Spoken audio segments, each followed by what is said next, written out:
Canadian Bulldog here from Wrestling Merchandise and Memories. That's merchandiseandmemories.com. And welcome to another edition of Bulldog's Unboxings. And this week, we're not going to just unbox one figure. We're not just going to unbox two figures. We're not just going to unbox three figures. We're going to unbox four figures. We're going to unbox the entire collection of WWE Legends Series 19. And I'm very excited about this. Other than sort of one figure in the collection, these are all figures I've wanted for a while, so very, very excited to have them. And let's just jump into it right away with our first figure in the series. It is WWE Legends Series 19, The Undertaker. And, I'll be honest with you up front. This is the figure I don't necessarily need, but I want it to be a completist. I wanted to get the entire set here. So just to look very quickly on the back here, see what it says. 1997 was the year of The Undertaker. After freeing himself from Paul Bearer's control, the Lord of Darkness set forth on his own path, a path that led to the road at WrestleMania 13. There, the dead man buried Psycho Sid to become new WWE champion and usher in the dark days of WWE. And this is WrestleMania 13, Undertaker and beyond, when he defended the title for a little while. 1997 was obviously a very big year in terms of wrestling, but I was not a huge Undertaker fan at that time, nor did I really love this look. But having said that, let's open it up. Let's see what's inside. All right, taking a look at this Undertaker, I mean, I don't want to suggest that it's a bad figure. It's not at all. It's just from an era that I personally do not love. I remember definitely better eras of The Undertaker. Even, later in the year when he'd sort of turned heel and gone to the Ministry of Darkness Undertaker, that was preferable. But regardless, we've got the hat here, very unique for that time period. You've also got very detailed face sculpt where you can see his kind of guy liner and the little teardrop on his face. He's got the goatee here and the long reddish brown hair. He's got his full complement of tattoos here, as well as the thicker elbow pads and the MMA style gloves. The jacket itself comes undone, almost like Kenny Omega styles from AEW, where you can take that off and then it's fairly detailed underneath with the shirt and the pants. I don't know. I have so many Undertaker figures in my collection. This is not the one that I need. I don't know where I'm going to display it, but it's fine. It's okay. And the other thing I'll just mention is it comes with a pair of sort of C-grip hands, which I'm just trying to find here in my collection. They're okay, but the punching hands he comes posed with are fine as well. Like I said, I'm not in love with this figure, but there's nothing wrong with it either. If you're somebody who really wants all the Undertaker's different looks, or if you have particular fondness for this era of him as champion in early 97, by all means go for it. But otherwise, I don't think this is one you need to necessarily jump at purchasing. Next up, we have a first time in the line and the figure I've most wanted. I believe this is only the second figure ever created of him, and it's, of course, we're talking about Brother Love. And you look at this package and you think, my goodness, his face is just pinkish red. But it's not bad considering what we remember of Brother Love. And just on the back here, you've got this illustrated image of him, and it says, "In the world of WWE, many can bring the pain, but only one man can bring the love. That man is the red-faced, smarmy preacher of the gospel of love, Brother Love." As host of the Brother Love Show, Brother Love made it his mission on Earth to spread the word of love to each and every WWE superstar. Why? Because he loves you. It's weird. I was not a fan of Brother Love back in the day when I was just a little kid watching wrestling on the weekends. But I've come to appreciate just how effective his character was. So without further ado, let's open this one up. I'm excited to have this one in my collection. This Brother Love figure is really a thing of beauty, a thing of love. For those of you who grew up on Brother Love, you know what a staple he was of WWE programming, WWF programming at the time. I know what you're thinking. You're looking at this this image, and seeing how pink the face is. It's weird because on camera it looks worse than it actually is in person, if that makes sense. Having said that, I mean, his face was obviously a very different color. It was painted. You could always tell that, so that's fine. I know there have been criticisms of his jacket being closed, which, doesn't matter to me. I love the all-white outfit with the red shirt and the tie.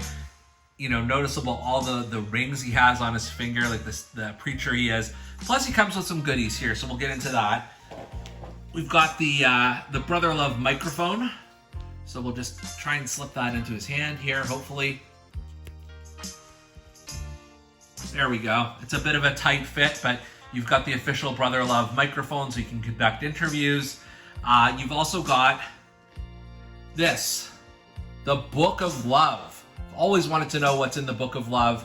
I'm still gonna have to wait because this does not open, but he can carry it on his person if you sort of tuck it under his arm here, which is really cool.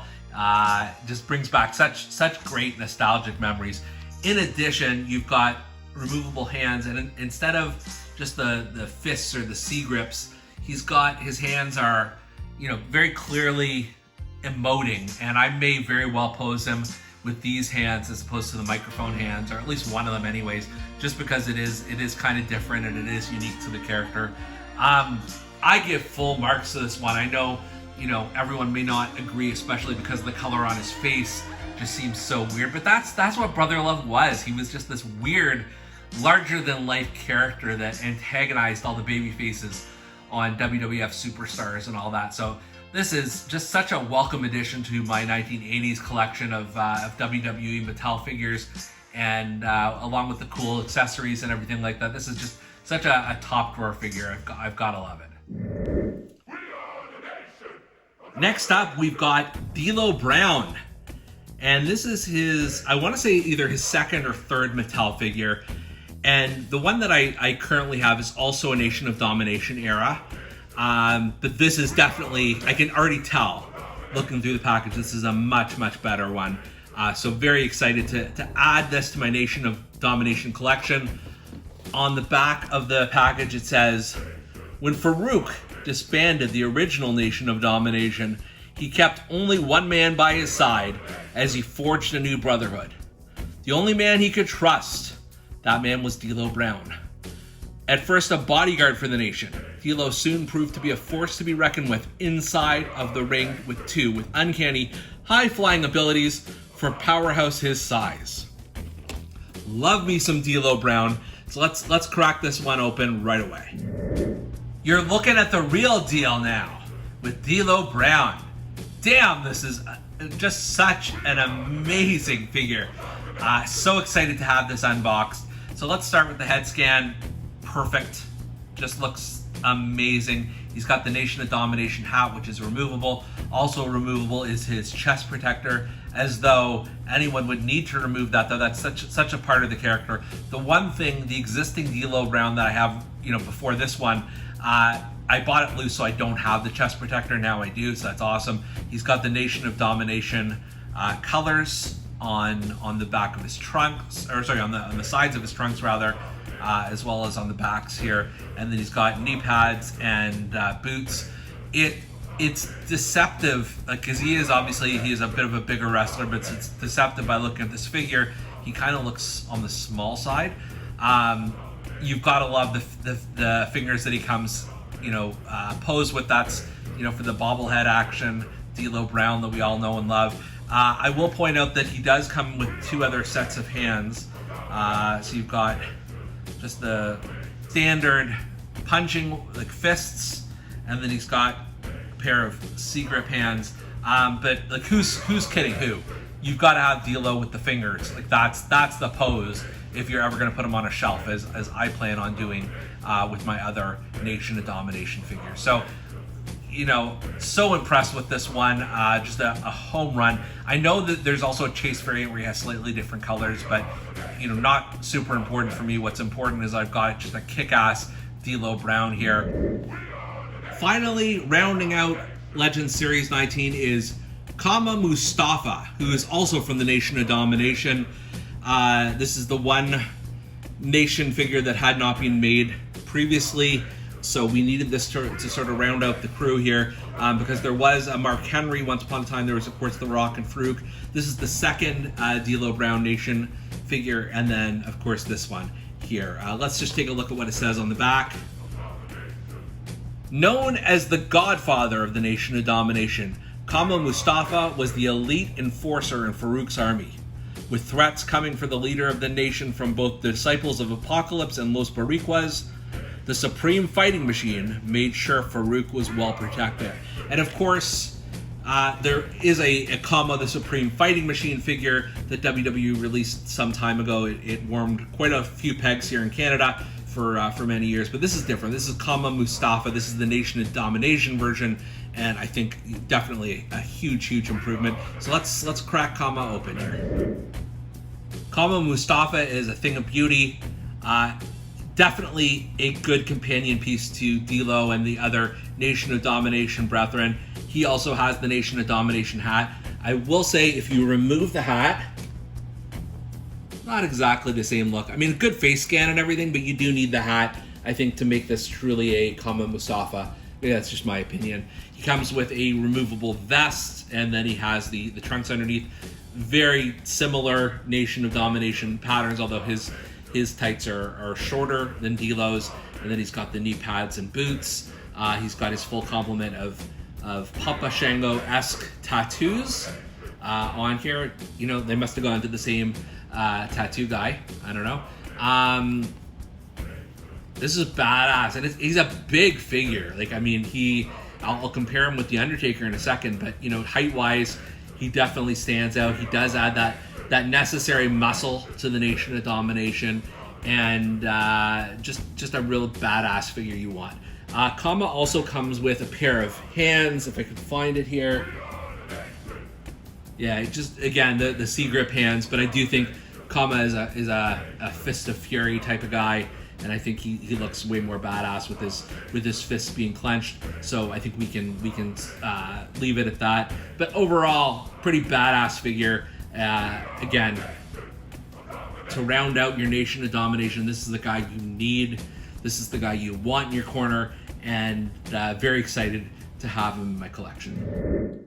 Overall, you've got 4 figures from 3 different eras in wrestling. So the 80s, the late 90s, and the mid to late 90s, I guess, for the Nation. But it all works. That's what I love about the Legends line. It does sort of bring together some new and old Legends, perhaps, you know, some characters we haven't had before, and as well as some upgrades to other talents. So this is a pretty killer set. I love it. And for Bulldog's Unboxings, I'm Canadian Bulldog. We'll see you next time.